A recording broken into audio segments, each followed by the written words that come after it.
Paparan dari negeri di bawah vayu, Sabah terus berkukuh hubungan baik dengan China. Perinciannya terus sahaja bersama Rita Aloysius Malik di Kota Kinabalu. Rita, silakan. Baik Nurul, hubungan persahabatan dan kerjasama erat di antara Sabah dan China dalam pelbagai bidang terus diperkukuh demi manfaat bersama. Ketua Menteri Datuk Seri Panglima Haji Jinor berkata hubungan baik dan kerjasama erat dengan negara tersebut telah terjalin dalam bidang pelaburan, perdagangan dan budaya. Datuk Haji J turut mengucapkan terima kasih kepada Konsul Jeneral Republik Rakyat China di Kota Kinabalu yang aktif menggalakkan pertukaran dan kerjasama mesra dengan Sabah. Beliau berucap sempena sambutan Tahun Baharu China, anjuran Konsulat China di Pusat Konvensyen Antarabangsa Sabah. Datuk Haji J yakin misi perdagangan ke China sempena sidang kemuncak ekonomi dan teknologi China Global di Shenzhen tahun lalu akan membawa hasil positif. Sementara itu, Konsul Jeneral Republik Rakyat China di Kota Kinabalu, Dr. Huang Shifang berharap pertukaran budaya persefahaman dan persahabatan yang terjalin terus dipupuk demi kelancaran kerjasama dua hala. Wish China-Malaysia friendship lasts forever. Wish people happiness and good health. Wish everyone a very happy Chinese New Year. 恭祝大家新春快乐。 Majlis diserikan dengan kehadiran Yang di-Pertua Negeri Sabah Tun Dr. Johar Mahiruddin dan isteri Toh Puan Nurlida Tan Sri RM Jasni. Majlis dimeriahkan dengan persembahan tarian singa, tarian dan nyanyian daripada artis-artis tempatan. Kumpulan Yayasan Sabah menjalinkan kerjasama dengan Jabatan Perhutanan Sabah dan Universiti Malaysia Sabah UMS bagi pelaksanaan projek bioprospek penyelidikan dan pembangunan kulat liar, halia liar dan tumbuh-tumbuhan ubatan dan aromatik tub. Majlis menandatangani memorandum perjanjian tersebut berlangsung di Ibu Negeri. Kumpulan Yayasan Sabah diwakili pengarahnya Datuk Gulam Haidarhan Bahadar, Ketua Konservator Hutan Datuk Frederick Kugan mewakili Jabatan Perhutanan, manakala UMS diwakili Naib Chancelornya Datuk Dr. Kasim Mansur.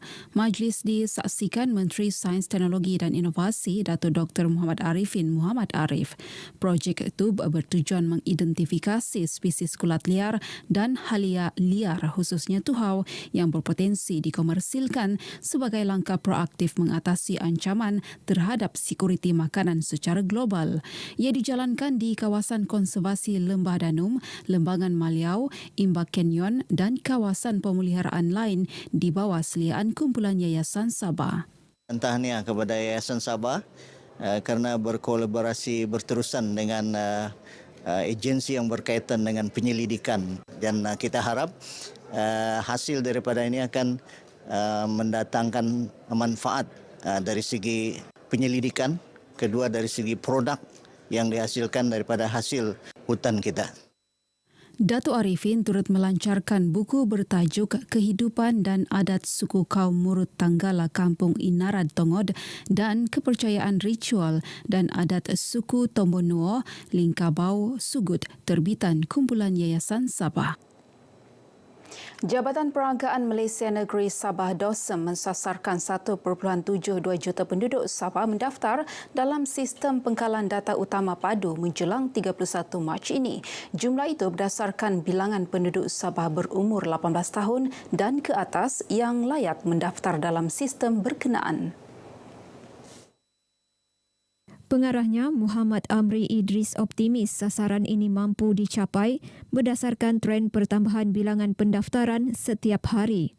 Saya jangkakan perkara ini pun momentumnya akan makin bertambah sebab apabila kita lihat pada hujung minggu baru ini, purata sehari dalam 4 ke 5 ribu pendaftaran baru. Orang kata apa, rakyat Sabah lah respon kepada kita punya publicity dan juga kita punya pembukaan kaunter.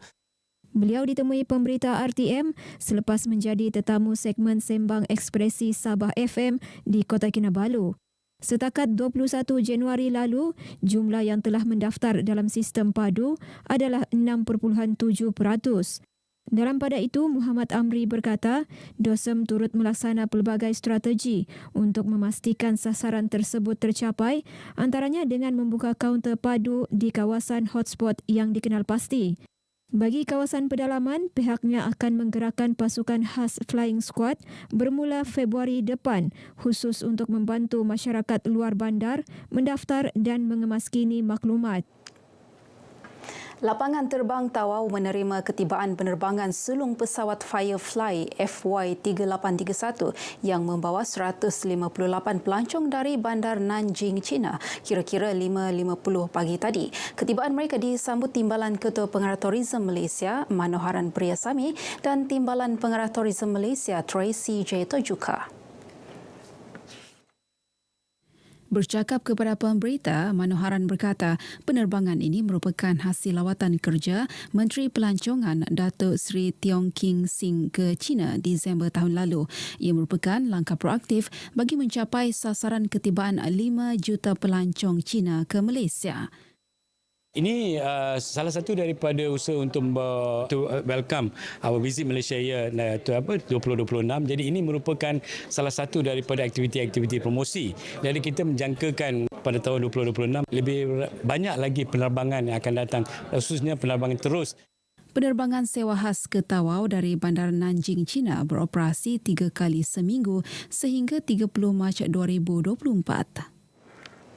Daerah Keningau dipilih sebagai lokasi pertama lawatan rombongan Pertubuhan Kebajikan dan Amal Wanita Selangor Pekawanis yang jelung kali menjejakkan kaki ke negeri di bawah bayu.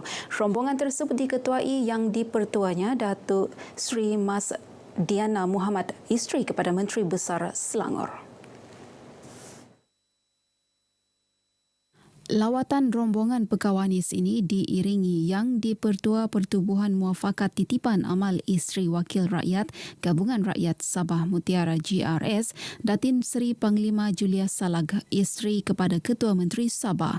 Pusat Kraftangan Sabah menjadi destinasi pertama rombongan kira-kira 10 orang ahli Pekawanis ini untuk melihat sendiri keunikan kraftangan tempatan.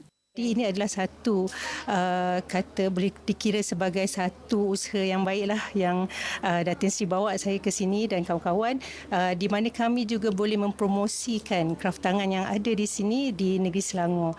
Saya rasa bangga sebab sanggup datang jauh naik ke Benjaran Keroka untuk sampai ke Keningau ni. Jadi mudah-mudahan hubungan silaturahim antara Selangor dengan Sabah akan bertambah erat.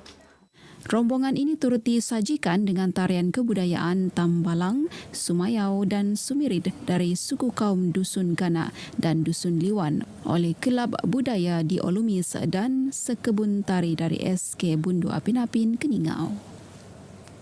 Baik, sekian paparan dari Sabah untuk petang ini. Dari sungai hingga ke segara, Palestin pasti merdeka. Kembali bersama Nurul.